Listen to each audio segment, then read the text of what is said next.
Hello good morning students, स्वागत है आप सभी का Mehta PG college online tutorial में। मैं अमित आप लोगों के लिए BSc part first semester first जो हमारा पेपर है बायोडाइवर्सिटी ऑफ प्लांट किंगडम, उसके अंदर हमारा आज का टॉपिक है प्लांट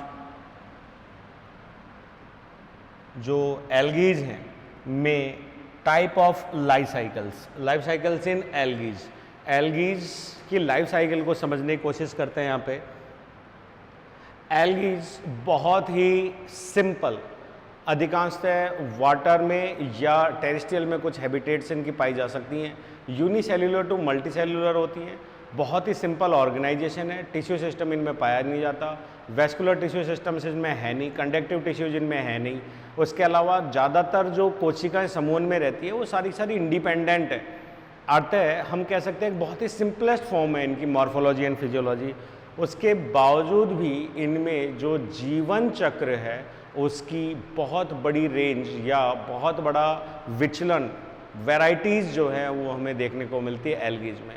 तो आज के हमारे टॉपिक के अंदर हम एल्गीज की डिफरेंट टाइप की जो एल्गीज में हैबिटेट्स हैं और हैबिटेट्स के कारण जो उनकी लाइफ जो साइकिल्स कंप्लीट होती है उसको हम यहाँ पे आज एनालिसिस करेंगे। तो सबसे पहला हमारा जो टॉपिक यहाँ पे बनता है that is life cycle in algae. और इस लाइफ साइकिल इन एल्गीज की बात करें तो सबसे पहले हमारा जो पॉइंट बनता है इस definition, what is life cycle.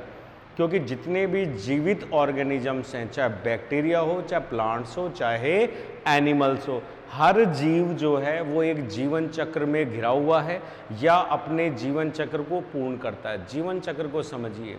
जीवन चक्र का मतलब हो गया कि वो फॉर्म जहाँ से हम किसी जीवन को या सजीव को उत्पन्न कर सकते हैं, उस फॉर्म से प्रारंभ होकर पूरा जीवन और विभिन्न प्रकार की मॉर्फोलॉजी और फिजियोलॉजिकल फेजेस को पार करते हुए सजीव जब उसी फॉर्म पे वापस पहुंचता है एक संतति के रूप में, इस कंप्लीट साइकिल को या इस विभिन्न प्रकार के फेजेस के जो सीक्वेंस है उसको हम बोलते हैं लाइफ साइकिल। यहाँ डेफिनेशन के रूप में अगर हम देखें तो हम कह सकते हैं कि द ग्रोथ एंड डेवलपमेंट, उसकी ग्रोथ और उसका विकास, वृद्धि और विकास जो है consist and number of distinct morphological and cytological stages. किसी भी सजीव के जीवन चक्र में उसकी मॉर्फोलॉजी, उसकी फिजियोलॉजी और उसकी साइटोलॉजी के विभिन्न आयाम होते हैं और इन सारी चीज़ों के लिए एक कंसिस्ट नंबर होता है जिससे ये कंप्लीट होती है। अतः life cycle is a series of all different phases. अतः जीवन चक्र इन सभी मॉर्फोलॉजिकल, फिजियोलॉजिकल एंड साइटोलॉजिकल जो स्टेजेज हैं उनका एक क्रमिक रूप है। एक क्रमिक रूप में through which an organism pass from the zygote. कहाँ से प्रारंभ हो रहा है? Zygote, that is diploid phase, जो कि एक तरीके से हम यहाँ पे समझे सिंपल तरीके से तो दो गैमीट या युग्मकों के संलयन या निषेचन से बनता है, दैट नॉन एज युग्मनज जाइगोट। तो एक जनरेशन के जाइगोट ऑफ वन जनरेशन से जाइगोट ऑफ अनादर या नेक्स्ट जनरेशन, एक जाइगोट से दूसरी जनरेशन के जाइगोट तक का जो उसका सफ़र है जिसमें विभिन्न क्रमागत अवस्थाएं उपस्थित होती हैं। लेकिन यहाँ पे एक शर्त और है, इन दोनों जाइगोट अर्थात 2n अवस्था और दूसरी 2n अवस्था, इन दोनों अवस्थाओं के बीच में एक और विचलन है, दैट इज n, जो कि गैमीट्स के द्वारा एकांतरित की जाती है। अर्थात जाइगोट से अगली जनरेशन के जाइगोट तक अब पहुंचना और उसके बीच में एक हैप्लॉइड जनरेशन द्वारा एल्टर होना, दैट कॉजेज लाइफ साइकिल। और इसी फिनोमिना को हम बोलते हैं एल्टरनेशन ऑफ जनरेशन, पीढ़ी एकांतरण। हालांकि एल्गीज के अधिकांशतः जो समूह है उनमें पीढ़ी एकांतरण स्पष्ट या क्लियर नहीं होता है। Mostly algae found in nature are haploid generation. सामान्यतः ये अगुणित प्रकार में पाई जाती हैं प्रकृति में और इसे हम बोलते हैं गैमिटोफाइट जनरेशन। गैमिटोफाइट का अर्थ है यहाँ पे युग्मकोद्भिद जनरेशन और gamete producing phase, while diploid या 2n, जिसे हम कह सकते हैं स्पोरोफाइट। स्पोरोफाइट का मतलब होता है बीजाणुद्भिद। बीजाणुद्भिद, spore producing phase. In the life cycle the algae both the phases are essential, आवश्यक हैं, अल्टरनेट क्रम में पाई जाती हैं। Based on the dominancy of haploid and diploid, कौन प्रभावी है, अगुणित अवस्था प्रभावी है या द्विगुणित अवस्था प्रभावी है, इसके आधार पर हम इस चीज को क्या करते हैं, डिसाइड करते हैं। In life cycle of algae both the phases, जो हम बात कर रहे हैं इसेंशियल का डोमिनेंसी के आधार पे, उन्हीं के लिए अगर हम कहें तो जो हायर प्लांट्स है जैसे कि एंजियोस्पर्म्स, जिम्नोस्पर्म, जिन्हें हम अनावृत बीजी और आवृत बीजी के नाम से जानते हैं, do not have regular and definite alteration of generations by haploid and diploid phases, उनमें नहीं पाया जाता इतना ज़्यादा। अगर हम हायर प्लांट्स की बात करें तो अधिकांशतः पेड़ डिप्लॉइड होते हैं और उनकी होंद से पैदा होने वाले सीड भी कैसे होते हैं, डिप्लॉइड ही होते हैं। हैप्लॉइड जनरेशन केवल और केवल उनके जीवन चक्र में युग्मक गैमीट्स के द्वारा रिप्रेजेंट की जाती है। ब्लू ग्रीन एल्गीज, जो साइनोफाइसी के सदस्य हैं ब्लू ग्रीन एल्गीज, वो यहाँ पर क्या कर सकते हैं, एल्गीज एंड सम क्लोरोफाइसी के जो सदस्य हैं undergoes only asexual reproduction and hence there is no alteration of generation। उनके अंदर जो है सामान्यतः कोशिका विभाजन या फ्रेगमेंट जैसी विधि पाई जाती है रिप्रोडक्शन की। ऐसे में ये जो जीव हैं, मतलब माइक्रोब्स, बैक्टीरिया टाइप या साइनोफाइसी के जो सदस्य हैं, वो यहाँ पर क्लियर अल्टरनेशन ऑफ जनरेशन नहीं शो करते। क्यों? क्योंकि इनके जीवन में कभी भी जायगोट जैसी संरचना नहीं बनती है। ओके देन स्टूडेंट्स, तो यहाँ पे हम इसको एक सिंपल फॉर्म में अगर एक चीज़ और ऐड कर लें तो हम यहाँ पे एक चीज़ के रूप में लाइफ साइकिल को यहाँ पे डिस्कस कर सकते हैं।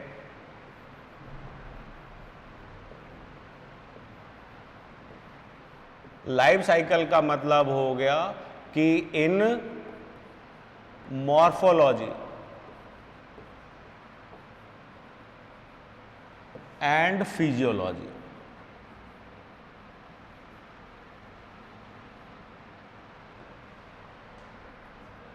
of living being,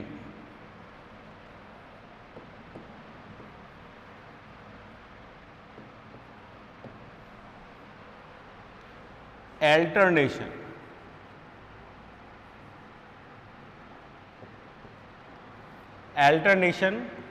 of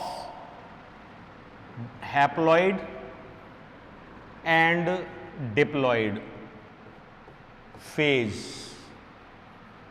by asexual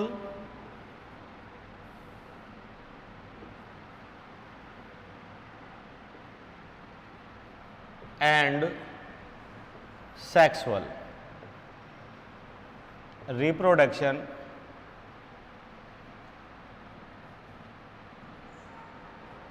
method is known as life cycle।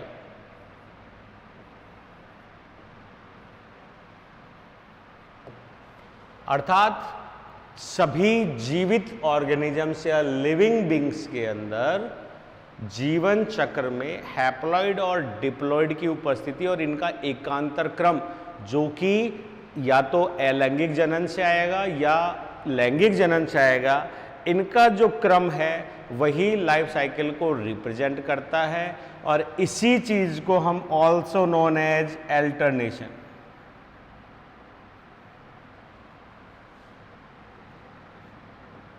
Of generation,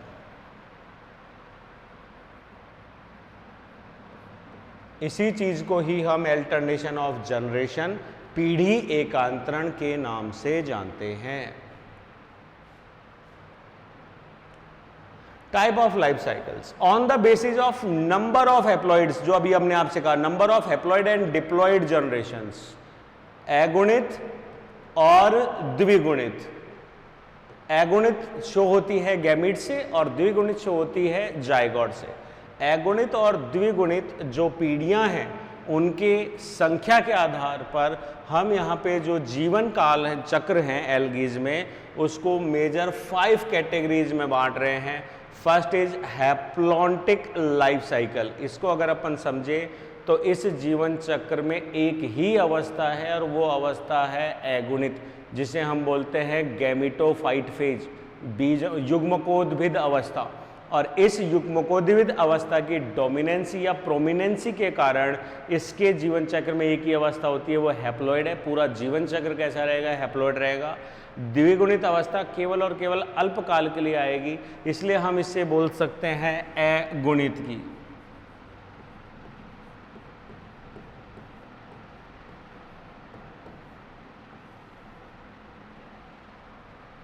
दूसरा आ रहा है डिप्लॉन्टिक।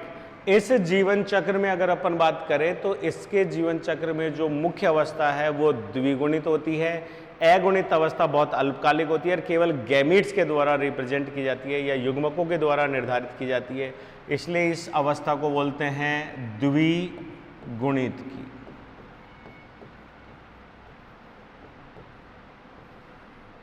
द्विगुणित की अवस्था। तीसरा आ रहा है हैप्लो और डिप्लोबायोन्टिक। यहां पर अगर अपन बात करें तो यहां पे दो अवस्थाएं एक दूसरे के क्रम में दिख रही है, दैट इज हैप्लो और दैट इज डिप्लो। इस अवस्था को हम सीधे सीधे डाइफेजिक या द्विअवस्थीय कह सकते हैं, जिसमें क्लियर दो अवस्थाएं दिख रही है। देखिए स्टूडेंट्स, ऊपर वाले में हमें केवल एक ही अवस्था दिख रही है, दूसरे वाले में हमें भी एक ही अवस्था दिख रही है डिप्लॉइड, लेकिन तीसरे में हमें साफ रूप में दो अवस्थाएं दिख रही है, हैप्लॉइड और डिप्लॉइड। इसलिए हम इस अवस्था को जो है द्विअवस्थीय अवस्था के नाम से भी जानते हैं। तीसरा हैप्लॉन्टिक या हैप्लोबायोन्टिक, ये भी द्विअवस्थीय अवस्था है जिसमें दो अवस्थाएं और दोनों की दोनों एकांतर क्रम में हैप्लॉइड ही है, अर्थात दोनों की दोनों जीवन काल की मुख्य अवस्थाएं कैसी हैं? अगुणित प्रकार की होती हैं। हालांकि इसमें एक डोमिनेंट होती है और एक जो है पैरासाइट या रिसेसिव के रूप में होती है। पांचवा हम पढ़े तो हमको मिल रहा है हैप्लो, डिप्लो, डिप्लॉन्टिक या हम कह सकते हैं हैप्लो डिप्लोबायोन्टिक। अर्थात यहां पर हम सीधा सीधा तीन जो है हमें दिखाई दे रहा है, दैट इज ट्राइफेजिक, त्रिअवस्थीय। इन दोनों अवस्थाओं को हम कह सकते हैं डाइफेजिक और इन दोनों अवस्थाओं को हम बोल सकते हैं मोनोफेजिक। मोनोफेजिक एकल अवस्थीय, द्विअवस्थीय और त्रिअवस्थीय। इस प्रकार जीवन चक्र में हमें तीन प्रकार की लाइफ साइकिल्स देखने को मिलती हैं।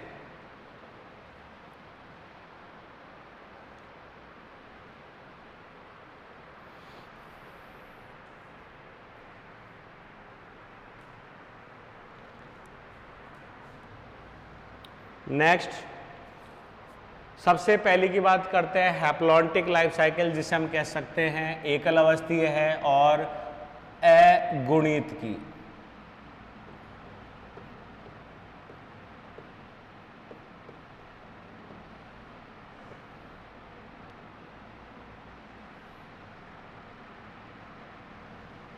अगुणित की अवस्था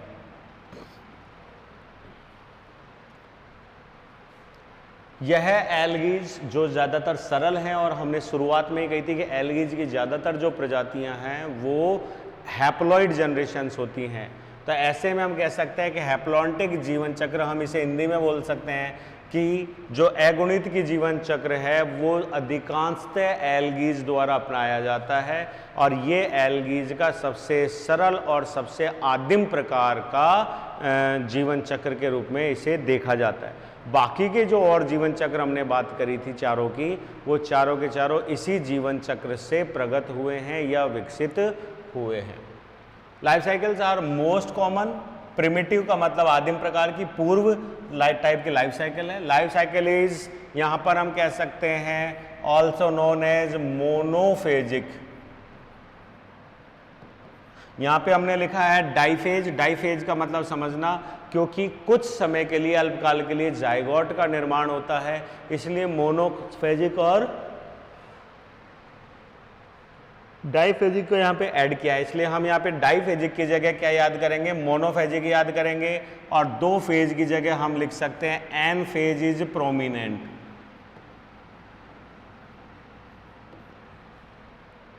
गैमिटोफाइट फेज जो कि हैप्लॉइड है, इसे हम कह सकते हैं यहाँ पे युग्मकोद्भेद।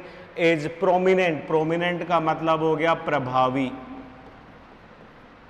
और लॉन्ग लिव, लॉन्ग लिव का मतलब हो गया दीर्घकालीन,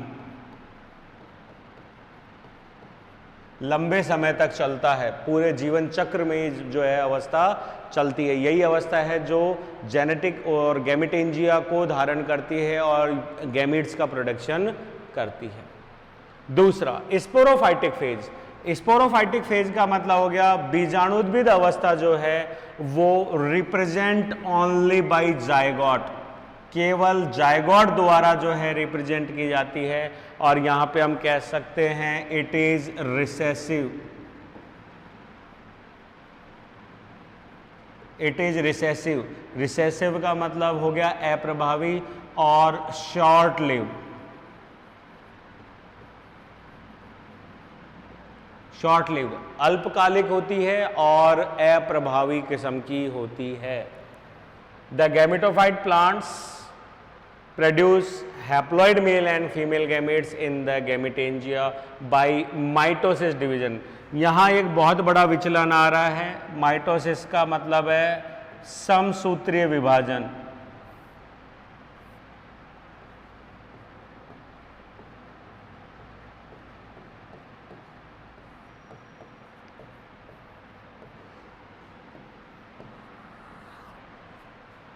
गैमेटेंजिया का मतलब है युग्मक धानी।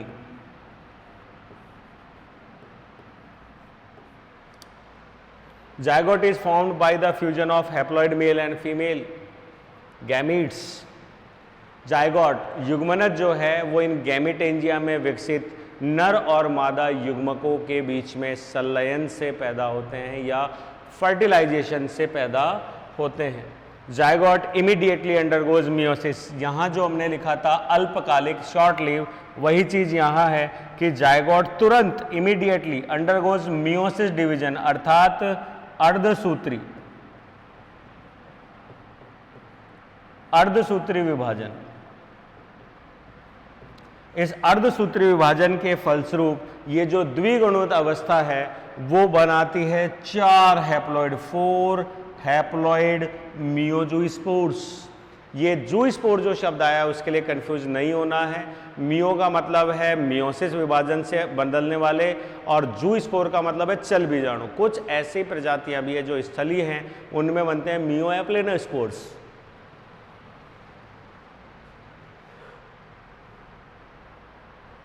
ओके स्टूडेंट्स, नेक्स्ट यहीं पे हैप्लॉन्टिक लाइफ साइकिल में जो हमारा संरचना है, इसमें इसको एक बार डायग्रामेटिक रिप्रेजेंटेशन से देख लेते हैं जो यहाँ पे है, इसी से हमको क्लियर हो जाएगा।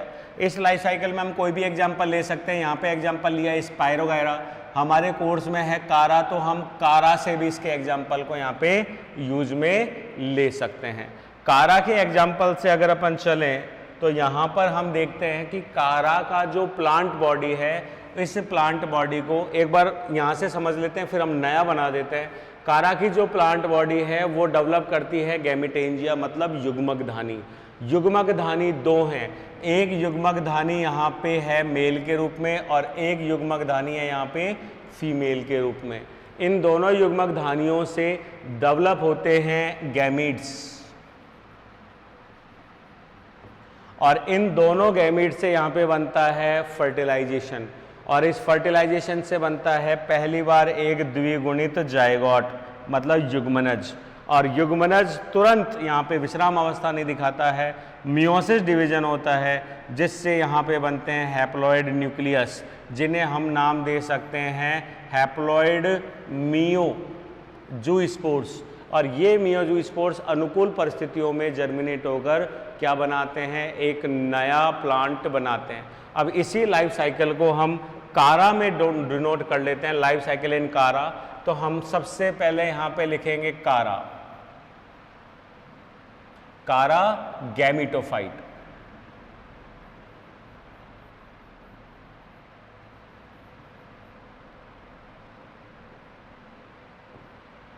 थैलस। ये जो गैमेटोफाइट थैलस है ये कैसा है, एन प्रकृति का है।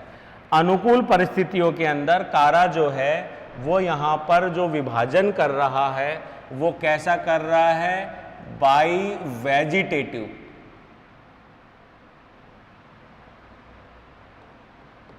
वेजिटेटिव रिप्रोडक्शन, जो कि हम पढ़ चुके हैं पहले ही, किस फॉर्म में, by bulbils, by amylum stars, by persistent apex, by adventitious branches, by secondary protonema, इस तरीके के बहुत सारी चीज़ें, फ्रेगमेंटेशन, ऐसी बहुत सारी चीज़ें हम देख चुके हैं जिसमें कारा का जो थैलस है वो अनुकूल परिस्थितियों में विशेष प्रकार के कायिक जनन की विधियों को अपनाता है। दूसरा, अनुकूल परिस्थितियों में ही कारा जो है वो यहाँ पर जो एसेक्सुअल है,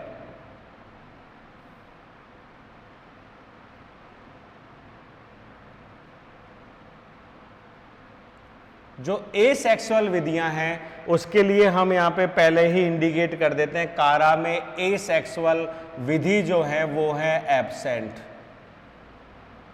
कारा एसेक्सुअली, अलैंगिक जनन कभी भी नहीं बनाता है, अर्थात कारा में कभी भी स्पोर जैसी संरचनाएं नहीं बनती हैं, बीजाणुओं जैसी। इसलिए कारा अनुकूल परिस्थितियों में अपनाता है वेजिटेटिव और प्रतिकूल अवस्थाओं में अपनाता है सेक्सुअल रिप्रोडक्शन। तो हम चलते हैं कारा के सेक्सुअल रिप्रोडक्शन की तरफ। कारा में सेक्सुअल रिप्रोडक्शन की तरफ हम चलें तो यहाँ पर हम एक आउटलाइन डायग्राम शो कर लेते हैं जिससे हमें इसको रिप्रेजेंट करने में काफ़ी सुविधाएं होंगी। तो यहाँ पर इन दोनों संरचनाओं में हमारे पास फर्स्ट जो आ रहा है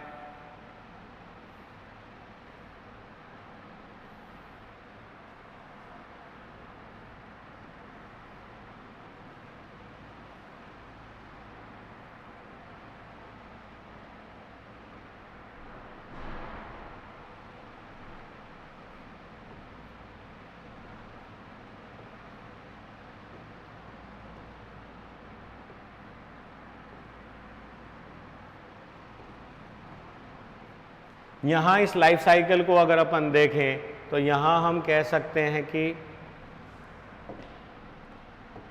फर्स्ट यहाँ पर बनता है गैमिटेंजिया, जिसको हम कह सकते हैं गैमिटेंजिया।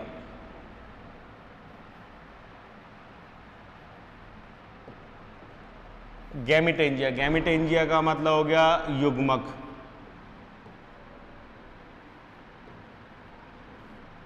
धानी,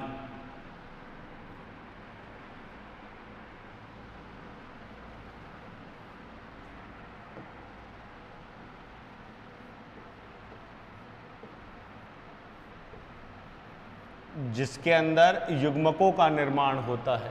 तो जो युग्मक धानी है वहाँ पर अगर हम फीमेल की तरफ चलें तो वहाँ पे कहलाती है नुक्यूल, दैट इज फीमेल। फीमेल का सिंबल होता है ये वाला, इधर की तरफ बना देते हैं। फीमेल का सिंबल होता है ये वाला, और जो मेल युग्मक धानी है उसको बोलते हैं ग्लोब्यूल। तो परिस्थितियां विषम होने पर जो वेजिटेटिव पार्ट है कारा का या जो उसकी ब्रांचेज है उनके सीड्स के ऊपर युग्मक धानियां विकसित होती हैं, जिसमें हमारे पास हो गया फीमेल और मेल युग्मक धानी। मेल का सिंबल होता है ये, ठीक है। इन्हें हम कॉमन रूप से युग्मक धानी या गैमिटेंजियम भी कह सकते हैं। दोनों की दोनों गैमिटेंजिया के अंदर यहाँ पर विशेष परिस्थितियों में होता है, क्योंकि ये भी कैसी है, नुक्यूल, ग्लोब्यूल भी कैसा है, हैप्लॉइड, और ग्लोब्यूल भी कैसा है, हैप्लॉइड। अतः इसमें अर्धसूत्री विभाजन नहीं हो सकता। यहाँ पर जो विभाजन होगा वो विभाजन होता है समसूत्रीय, माइटोसिस। माइटोसिस विभाजन यहां देखने को मिलेगा समसूत्रीय।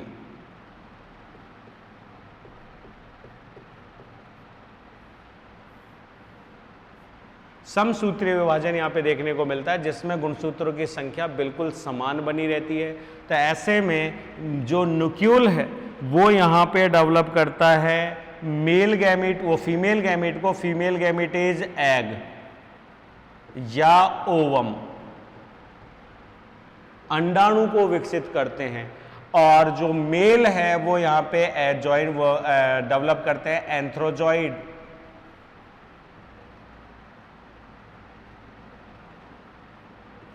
एंथ्रोजॉइड्स, इसे हिंदी में हम बोलते हैं पुमणु।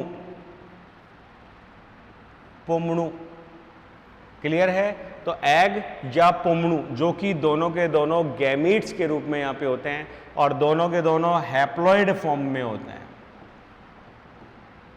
जल निषेचन के लिए आवश्यक है, दोनों के बीच में होता है निषेचन, फर्टिलाइजेशन।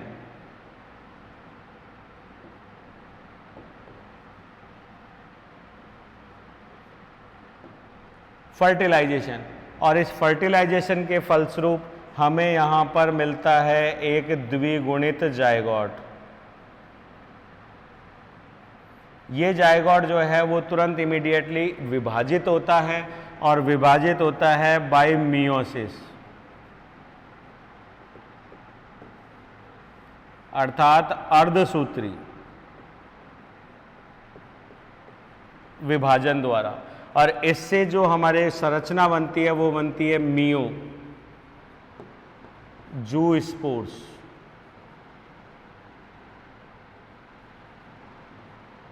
और जो कि वास्तव में हैप्लॉइड होते हैं, अगुणित होते हैं, संख्या में 4 बनते हैं एक जायगोट से, और ये मियोजू स्पोर्स जर्मिनेट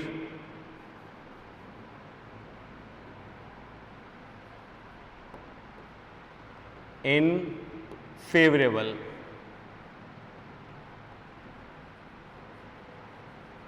कंडीशन।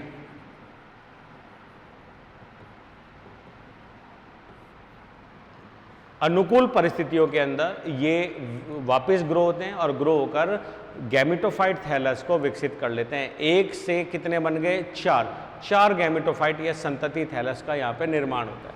तो इस जीवन चक्र में अगर हम देखें तो यहाँ पर हम कह सकते हैं कि केवल और केवल मियोसिस के अंदर ये जो जायगोट है, ये जायगोट यहाँ पर एक वर्ड और लिख देते हैं जो हमने नहीं लिखा, दैट ऑल्सो नोन एज ऊ स्पोर, अंडाणु। ये जायगोट जो है ये दोहरी झिल्ली को स्त्रावित करके किस में कन्वर्ट हो जाता है? ऊ स्पोर में कन्वर्ट हो जाता है। और ये जो ऊ स्पोर है ये यहाँ पर क्या करते हैं? इस संरचना को रेस्टिंग फेज में ले जा सकते हैं और तुरंत विभाजित होकर मियोजो स्पोर्स बनाते हैं। अर्थात पूरे जीवन चक्र में केवल जायगोट ही है जिसने स्पोरोफाइट अवस्था को यहाँ पे दिखाया है। बाकी कंप्लीट अवस्था जो है वो कैसी है? Gametophyte.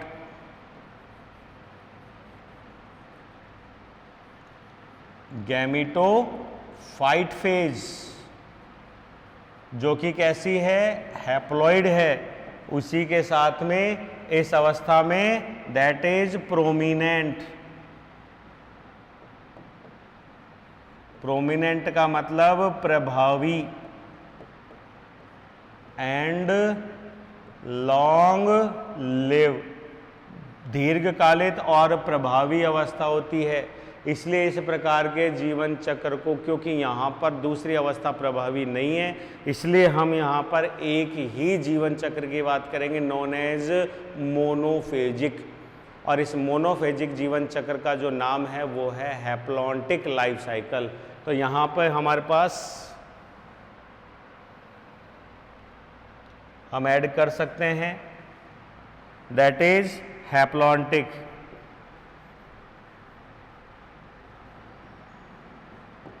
Life cycle in Chara. Haplontic life cycle in कारा। और हम कह सकते हैं कि इस प्रकार के जीवन चक्र में क्योंकि कोई दूसरी अवस्था अल्टरनेट करने के लिए नहीं होती है, अतः हम कह सकते हैं कि यहाँ पर स्पष्ट पीढ़ी एकांतरण नहीं पाया जाता है।